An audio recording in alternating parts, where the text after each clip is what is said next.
اسلام میں سونے کے احکامات، اسلام میں نیند کے بارے میں کیا احکامات ہیں، کب سونا چاہیے اور کب بیدار ہونا چاہیے؟ غلام صاحب امریکہ سے پوچھتے ہیں۔ دیکھیں، قرآن مجید میں اللہ تعالیٰ نے جو سونے کے بارے میں احکام بیان کیے ہیں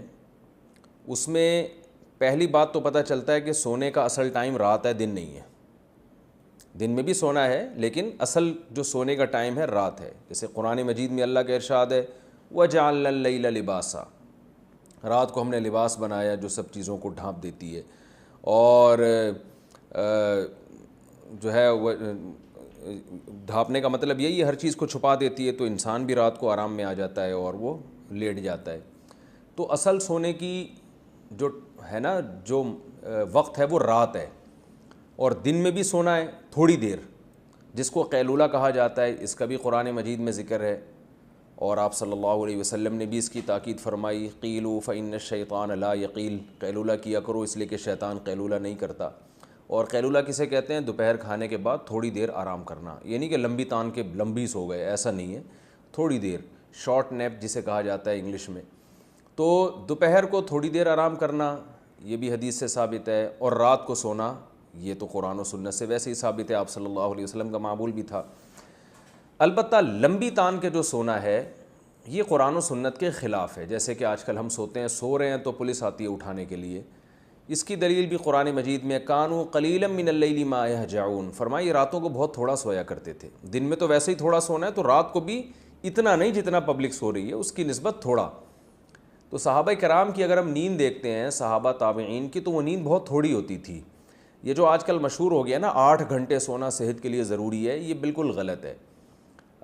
اس کا کوئی معیار متعین نہیں ہے کہ کتنی دیر سونا صحت کے لیے ضروری ہے۔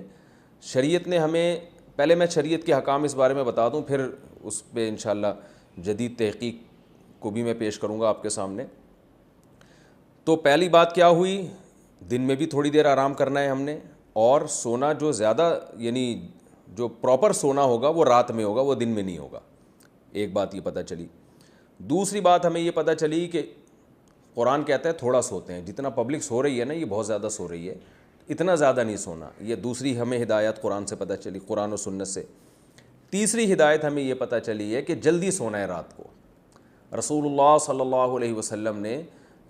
عشاء کے بعد نہ سونے کو اور گپیں مارنا، اور جیسے ہم لوگ کر رہے ہوتے ہیں آج کل، تو اس عمل کو بھی ناپسندیدہ قرار دیا ہے۔ عشاء کے بعد آپ صلی اللہ علیہ وسلم سو جایا کرتے تھے، جلدی سونے کا معمول تھا۔ تو یہ 3 چیزیں آپ اگر جمع کر لیں اپنی زندگی میں، تو اسلامی تعلیمات جو سونے کے بارے میں ہیں اس پر بھی عمل ہو جائے گا، اور صحت بہت ٹائٹ ہو جائے گی انشاءاللہ۔ تو یہ جو ہے نا کہ کم سونا، یہ جب ہی ممکن ہے کہ جب آپ سونے کی اس ٹائمنگ کو فالو کریں جو قرآن و سنت نے ہمیں بتائی ہے۔ اچھا، اس میں ایک بات یہ بھی ہے کہ آپ صلی اللہ علیہ وسلم عشاء کے فوراً بعد سو جایا کرتے تھے، پھر بہت جلدی رات کو اٹھ جایا کرتے تھے، پھر بہت لمبی لمبی تہجد پڑھا کرتے تھے۔ تو پھر فجر کی نماز سے، فرض نماز سے تھوڑی دیر پہلے آپ تھوڑی دیر آرام کیا کرتے تھے، بہت مختصر سی نیند ہوا کرتی تھی وہ فجر کی سنتوں کے بعد، یعنی ساری رات تہجد پڑھی آپ صلی اللہ علیہ وسلم نے، پھر صبح صادق ہوئی تو 2 رکعت سنت پڑھی، سنتیں جو موقدہ ہیں فجر کی، اس کے بعد تھوڑی دیر آپ آرام کرتے تھے سنت اور فرض کے درمیان میں، بہت مختصر سا لیٹ جایا کرتے تھے تھوڑی دیر۔ تو یہ بھی ہے، تو یہ اگر آپ ٹائمنگ فالو کریں نا اس میں بہت فائدہ ہے صحت کو، اور لیکن اس میں ایک چیز یہ ہے کہ اس ٹائمنگ کو اور اتنی کم نیند کہ بہت تھوڑا سونا، یہ جب ہی ممکن ہے جب آپ کی باقی صحت اچھی ہو اور سونے کی اسی ٹائمنگ کو فالو کریں آپ۔ اگر آپ عشاء کے فوراً بعد سو جائیں تو آج بھی میڈیکل سائنس کہتی ہے تھوڑی دیر سونا، یہ اس وقت کا تھوڑی دیر سونا کئی گھنٹے سونے کے برابر ہوگا، آپ کو اتنا فریش کر دے گا۔ اور اگر آپ رات کو دیر سے سوئیں گے تو کئی گھنٹے سو کے بھی وہ راحت آپ کو حاصل نہیں ہوگی جو جلدی سونے میں حاصل ہوتی ہے۔ اس لیے کہ میڈیکل سائنس کہتی ہے، جو ہم نے ڈاکٹروں سے سنا ہے، کہ ایک دماغ میں کیمیکل نکلنا شروع ہو جاتا ہے رات کے وقت میں، اور وہ ہمیں سلانے کی طرف لے کے جاتا ہے۔ اگر ہم وہ نہیں سوتے تو اس کا پھر نقصان یہ ہوتا ہے کہ بعد میں بہت زیادہ بھی سو کے وہ فریشنس ہمیں حاصل نہیں ہوتی۔ تو اس لیے عشاء کے فوراً بعد سو جائیں، تو تھوڑے چند گھنٹے سو جائیں آپ، 3-4 گھنٹے گہری نیند بہت ہے، 4 گھنٹے بھی آپ سو گئے گہری نیند بہت ہٹو بچو ہو جائے گا۔ اس کے بعد پھر آپ فجر کی سنتیں پڑھ لیں، اور سنتوں اور فرض کے درمیان جو وقفہ اس میں تھوڑی دیر آرام کر لیں، اس کے بعد دوپہر کھانے کے بعد تھوڑی دیر آپ آدھا گھنٹہ، وہ بہت زیادہ ہو گیا 1 گھنٹہ آرام کر لیا آپ نے، تو آپ کی بہت کم نیند میں آپ سارا دن فریش نظر آئیں گے، سارا دن آپ ہنستے کھیلتے رہیں گے۔ اور اگر بھائی جو ہماری روٹین آج کل چل رہی ہے، اچھا اس میں ایک یہ بھی ہے کہ اس میں یہ بھی ضروری ہے کم کھانا ہے،